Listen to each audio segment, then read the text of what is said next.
ఓం సాయిరామ్ శ్రీమాత్రే నమః. అందరికీ నమస్కారం అండి.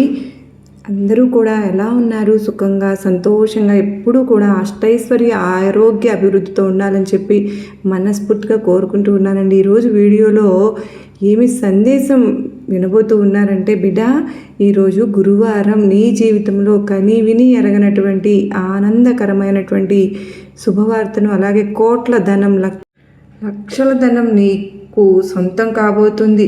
అలాగే ఈ ధనం, లక్షల ధనం నీ సొంతం అవుతుంది అంటే నీ చెప్పేటటువంటి ఈ మాటలు శ్రద్ధగా విను. ఆ శ్రద్ధ ఎక్కడా చేయకూడదు. ఈరోజు ఒక చక్కటి సందేశం నీకు అందించాలని నీ ముందుకైతే వచ్చేసాను. మరి ఈ సందేశాన్ని ఎందుకు అందించాలనుకుంటున్నారు, ఏం చెప్పాలనుకుంటున్నారు అనేది మనం తప్పకుండా విని తెలుసుకుందామండి. వీడియో మొదలు పెట్టే ముందు ప్రతి ఒక్కరికి కూడా ఒక చిన్న రిక్వెస్ట్ అండి. ఈ సందేశం కనుక మీ అందరికీ మనస్ఫూర్తిగా నచ్చినట్లయితే తప్పకుండా మన వీడియోకి ఒక చిన్న లైక్ అయితే ఇవ్వండి. మన ఛానల్ని కొత్తగా ఎవరైతే చూస్తున్నారో తప్పకుండా సబ్స్క్రైబ్ చేసుకుని సపోర్ట్ అయితే అందించండి. మీకు ఎటువంటి సమస్యలు ఉన్నా కామెంట్ అయితే రాయండి. మీరు శ్రీమాత్రే నమః అని కానీ, ఓం సాయిరామ్ అని కానీ, మీకు ఇష్టమైన ఏ భగవంతుని నామం అయినా సరే కామెంట్ అయితే చేసి వీడియో అయితే చూడటం మొదలు పెట్టండి. మీరు ఈరోజు గొప్ప శుభవార్త అని అంటున్నారు అంటే దానిలో ఏదో అంతరార్థం దాగే ఉంటుందని మనందరికీ తెలుసు కదా. మరి మీకు పరిష్కారం నేను ఈరోజు చూపించబోతున్నాను బిడ్డ అంటూ మనం ఎదుర్కొంటున్నటువంటి ఆర్థిక సమస్యలు కానీ, రుణాలు కానీ, వెనుకబడిన వస్తువులు కానీ, ఏవైనా అన్ని పరిష్కారం మనకు తప్పకుండా అవ్వబోతూ ఉన్నాయి. ఈరోజు మనం కోట్లు సంపాదించే అవకాశం కూడా మనకు కలగబోతోందని చెప్తూ ఉన్నారు. ఇది కేవలం డబ్బు మాత్రమే కాదు బిడ్డ, మనసులో ధైర్యము, ఆత్మవిశ్వాసం, కుటుంబంలో శాంతి కూడా తోడుగా ఉంటుంది మీకు. ఈ అదృష్టం కొత్త వ్యాపారం, ఉద్యోగ వేతనం, పెట్టుబడి లేదా ఎటువంటి ఆస్తి రూపంలో అయినా రావచ్చు. నేను ఎప్పుడు కూడా చెబుతూ ఉంటాను కదా, కష్టాలు అనేటివి మనుషులకు మాత్రమే వస్తాయా, ఇంకా జంతువులకు రావా, పక్షులకు రావా అని మీరు నన్ను అడుగుతూ ఉంటారు. ప్రతి కష్టము ప్రతి ఒక్కరికి, ప్రతి ఒక్క జీవికి, భూమిపైనటువంటి పుట్టినటువంటి జన్మనిచ్చినటువంటి ప్రతి ఒక్క జీవికి కష్టం అనేది ఉండక తప్పదు. పక్షులు, జంతువులు వాటి ఆహారాన్ని వెతుక్కోవడానికి ఎంత కష్టపడతాయి చెప్పు. అలాగే మనుషులు కూడా అంతే. ఈరోజు పూట గడవడం కోసం తప్పకుండా మనం నిన్ననే కష్టపడాలి. రేపు ఆనందంగా ఉండాలి అంటే ఈరోజు మనం ఒక కష్టజీవిలాగా బ్రతకాలి.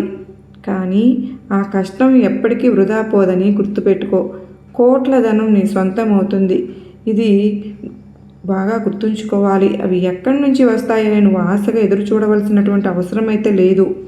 నువ్వు చేస్తున్నటువంటి వ్యాపారంలో కానీ, నువ్వు చేస్తున్నటువంటి ఉద్యోగంలో కానీ నీకు ఏదో ఒక అవకాశం తప్పకుండా నిన్ను వెతుక్కుంటూ వస్తుంది. అమ్మవారి అనుగ్రహం నీకు ఉంది కనుకనే ఈ గురు శుక్రవారాల్లో కటాక్షం అనేది నీ వైపు మొగ్గు చూపుతూ ఉందని నేను చెప్తూ ఉన్నాను. అందులో నీకు ఎక్కువగా కోట్ల ధనం ఈ 2 రోజుల్లో తప్పకుండా అందుతుంది.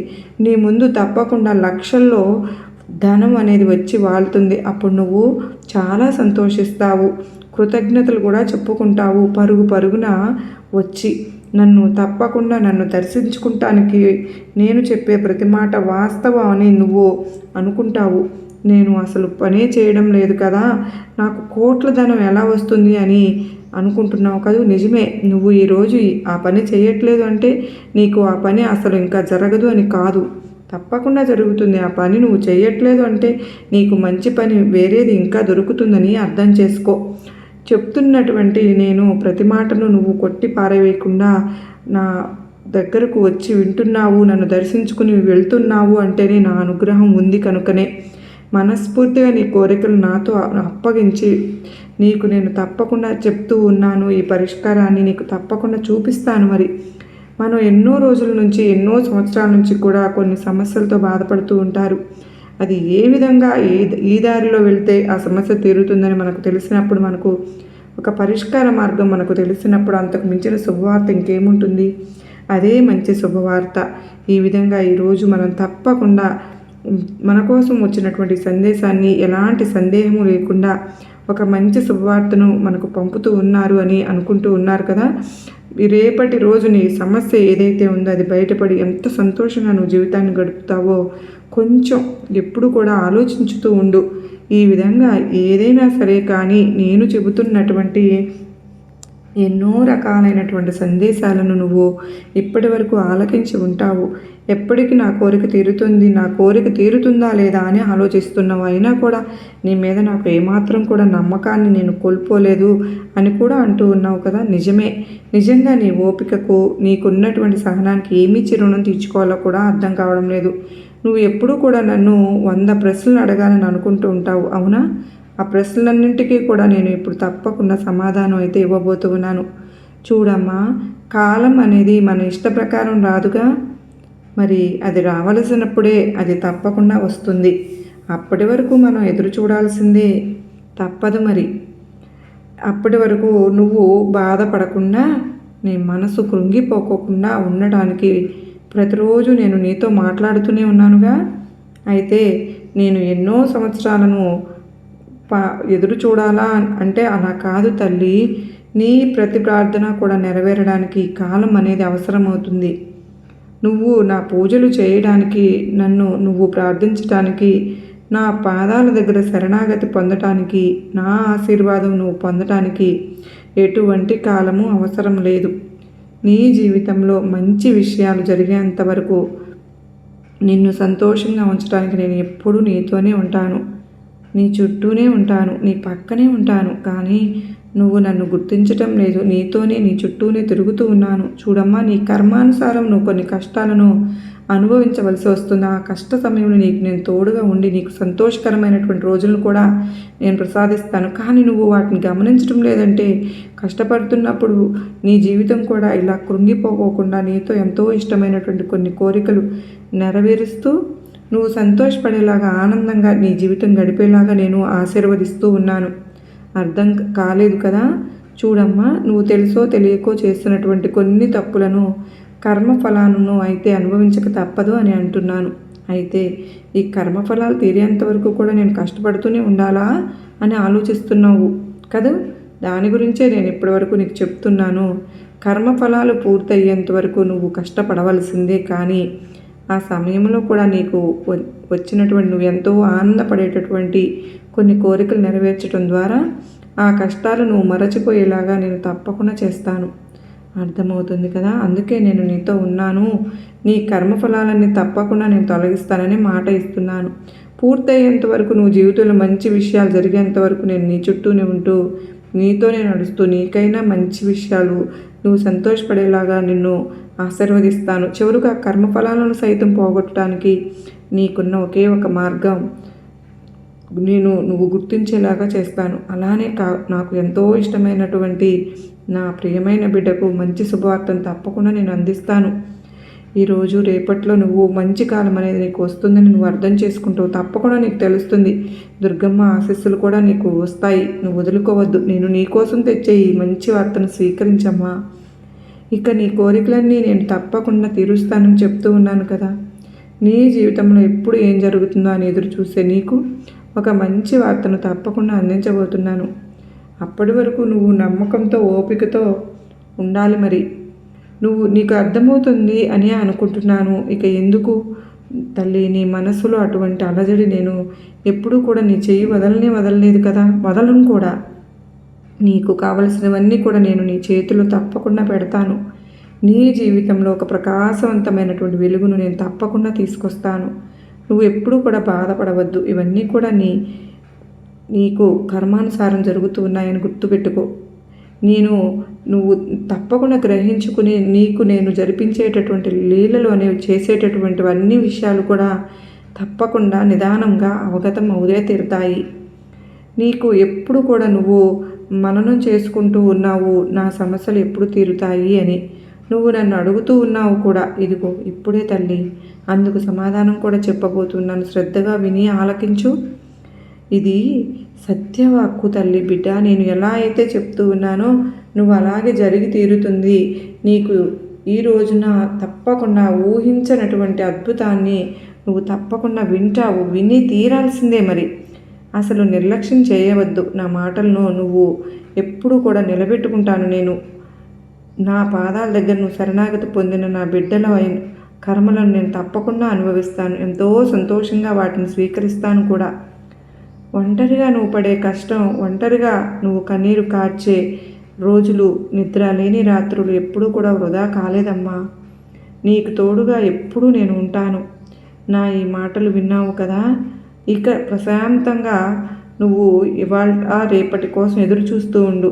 ఎందుకంటే నిన్ను ఈ 2 రోజుల్లో ఒక మంచి శుభవార్త తప్పకుండా నిన్ను చేరబోతుంది. ఏమరపాటుతో ఉండకు. నీకు ఏ క్షణమైనా నువ్వు కోరిన కోరిక నీ ముందు వచ్చి నిలబడుతుంది, తీరుతుంది కూడా. ఎప్పుడైనా నువ్వు నా దగ్గరకు వచ్చినప్పుడు నన్ను అడుగుతూ ఉంటావు కదా, నీ సమస్యలను బట్టి నాకు వెలుగు ఎప్పుడు వస్తుంది నా జీవితంలో అని. తప్పకుండా వెలుగు వచ్చేలాగా నేను చూస్తాను తల్లి.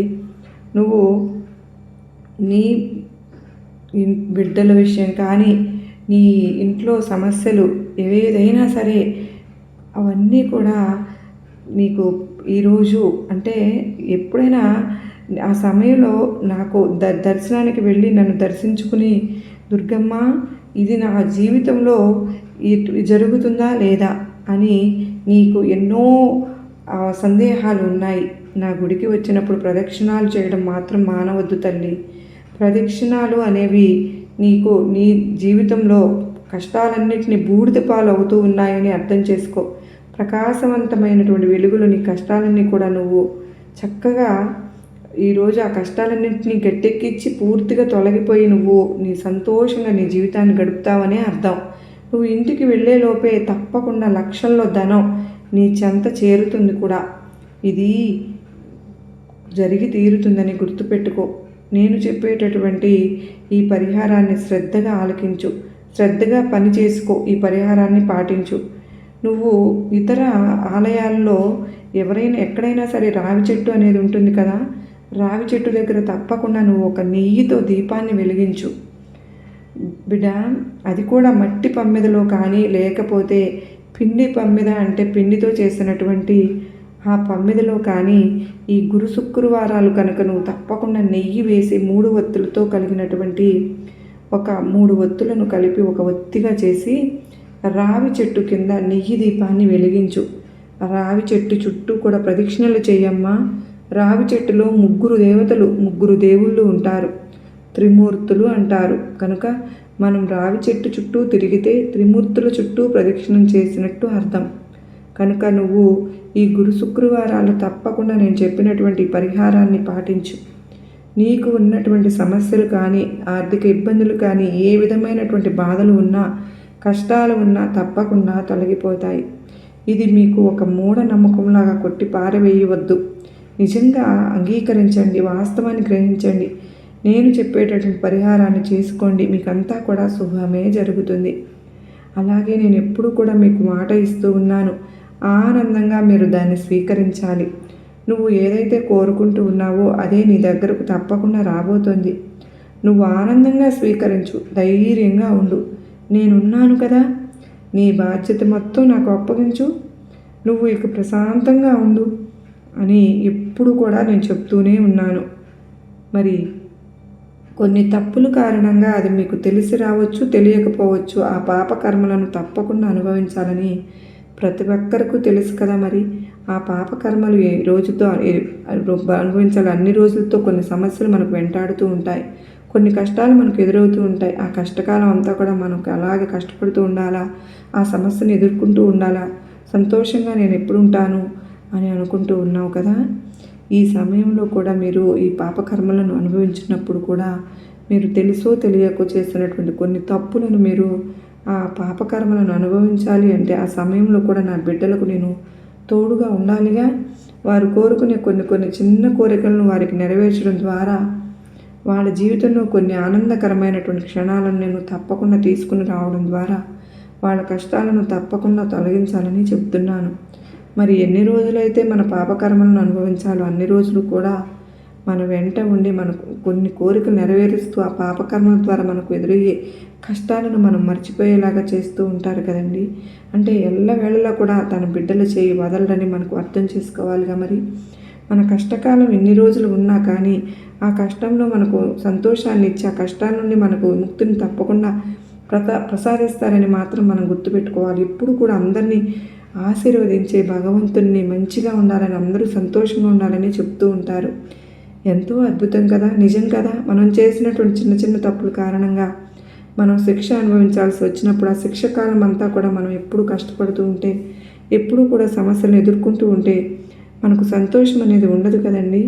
జీవితం మీద చాలా విరక్తి కలుగుతుంది. అసలు ఎందుకు బ్రతుకుతున్నామో అసలు అర్థం కాదు. అందుకే ఈ సమయంలో కూడా మనం తప్పకుండా మనకు భగవంతుడు ఏం చేస్తారో తెలుసా? మనకు ఇష్టపడేటటువంటి కొన్ని సంఘటనలు మనకు జరిపించడం ద్వారా, మనం కోరిన కొన్ని కోరికలు నెరవేర్చడం ద్వారా, కష్టకాలంలో కూడా మనల్ని సంతోషపెడుతూనే, అంటే జీవితం మీద ఒక ఆశ కలిగించి మనల్ని ముందుకు నడిపిస్తూ ఉంటారన్నమాట. దీన్ని బట్టి మనం అర్థం చేసుకోవాల్సింది ఏంటంటే, దేనికైనా ఒక పరిష్కారం తప్పకుండా ఉంటుంది. ఏ సమస్యకైనా పరిష్కారం అనేది తప్పకుండా ఉంటుంది. కాకపోతే దానికంటూ కొంతకాలం తప్పకుండా ఉంటుంది కూడా. ఇంకా మనం ఉండాల్సిందే, ఆ కష్టాలు మనతో ఉండవు కదా. ఆ కాలాన్ని మన ముందుకు దగ్గర చేయాల్సింది, శుభవార్తలు వినిపించేది భగవంతుడు ఒక్కడే. మన వల్ల సహనంతో ఉండడం చాలా ముఖ్యం అన్నమాట. ఓపికగా ఉండాలి, సహనంగా ఉండాలి. ఎందుకంటే మనం అనుభవించవలసినటువంటి ఆ పాపకర్మల తీవ్రతను బట్టి ఆ సమయం అనేది మరి ఆధారపడుతూ ఉంటుంది కదా. కొంతమంది త్వరగానే వారి జీవితంలో మంచి రోజులు రావచ్చు, కొంతమందికి కొద్ది రోజులు కొంచెం టైం పట్టవచ్చు, కొన్ని రోజుల తర్వాత వాళ్ళ అద్భుతమైనటువంటి జీవితాన్ని వాళ్ళు తప్పకుండా పొందవచ్చు కూడా. చివరికి ఏదైనా సరే మనకు కోరినటువంటి గొప్ప జీవితాన్ని పొందే తీరుతామండి. ఈ విధంగా మనల్ని ఎప్పుడు కూడా ఆశీర్వదిస్తూనే భగవంతుడు ఉంటాడని మనకు అర్థమవుతుంది కదా. ఎల్లవేళలా తన బిడ్డల చేతిని పట్టుకుని ఉంటారు కదా. మరి మనకు ఎప్పుడు కూడా తన బిడ్డల చేతిని వదలరు. ఎవరు తొందరపాటు నిర్ణయాలు అనేది మనం తీసుకోకూడదు. నమ్మకంతో కనుక మన పని మనం చేసుకుంటూ వెళ్తూ ఉందాం. కష్టాలు అనేవి సర్వసాధారణమే. అవి ఎలా వచ్చాయో అలాగే వెళ్ళిపోతాయి. వాటికి ఒక చక్కటి మార్గాన్ని అయితే ప్రతి ఒక్కరికి భగవంతుడు ప్రతి బిడ్డకు చూపిస్తారు కదా. అర్థమైంది కదా. ఎందుకు ఎటువంటి తొందరపాటు నిర్ణయాలు తీసుకోకుండా అసలు జరగదు అనుకున్నటువంటి పనులన్నీ కూడా చాలామందికి జరిగే అద్భుతాలను సృష్టించుతారనమాట.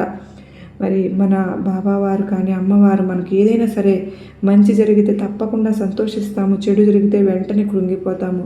అలా ఎప్పటికీ ఉండకూడదండి. పగలు రాత్రిని మనం ఎలా సమానంగా స్వీకరిస్తూ ఉన్నామో, లాభ నష్టాలను, కష్ట సుఖాలను కూడా అలాగే సమానంగా స్వీకరించగలగాలి. అప్పుడే మన జీవితం సార్థకమవుతుంది. ఈరోజు కష్టాలు వచ్చాయి కదా అని కృంగిపోయి బాధపడుతూ ఉంటే రేపు సంతోషాలను మనం ఎలా అనుభవిస్తాము? ఒకవేళ సంతోషం వచ్చినా మీరు దాన్ని ఎలా గ్రహిస్తారు? అందుకే ఈరోజు మనం సంతోషంగా ఉండడం లేదు అంటే రేపటి రోజున ఇంకా సంతోషకరమైనటువంటి జీవితాన్ని మనం గడుపుతున్నామని అర్థమైంది కదా.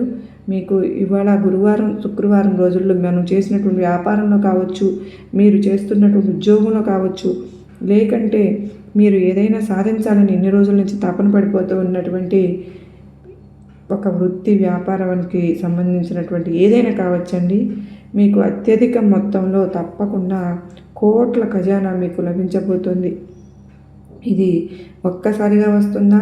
₹1,00,00,000 అంటే అది మాత్రం వాస్తవం కాదండి. లాభాల బాట పడుతున్నారని అర్థం. చాలామంది అనుకుంటూ ఉంటారు, కోట్ల ధనం అంటే వెంటనే మన ₹1,00,00,000 రేపటి రోజున వస్తాయి, లక్షల ధనం చేతికి అందుతుంది అని.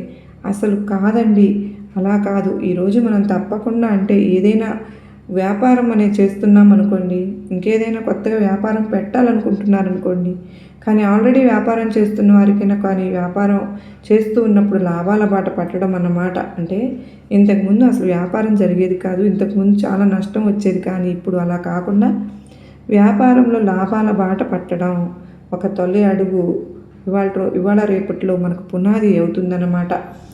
దీన్ని అర్థం చేసుకుని కోట్ల ఖజానా వెంటనే వచ్చి మనం ఏదో సాధిస్తేమని అర్థం కాదండి. ఇలా ఎప్పటికీ కూడా అనుకోవద్దండి. ఎందుకంటే చాలామంది అపోహపడుతూ జీవితాన్ని గడుపుతూ ఉంటారన్నమాట.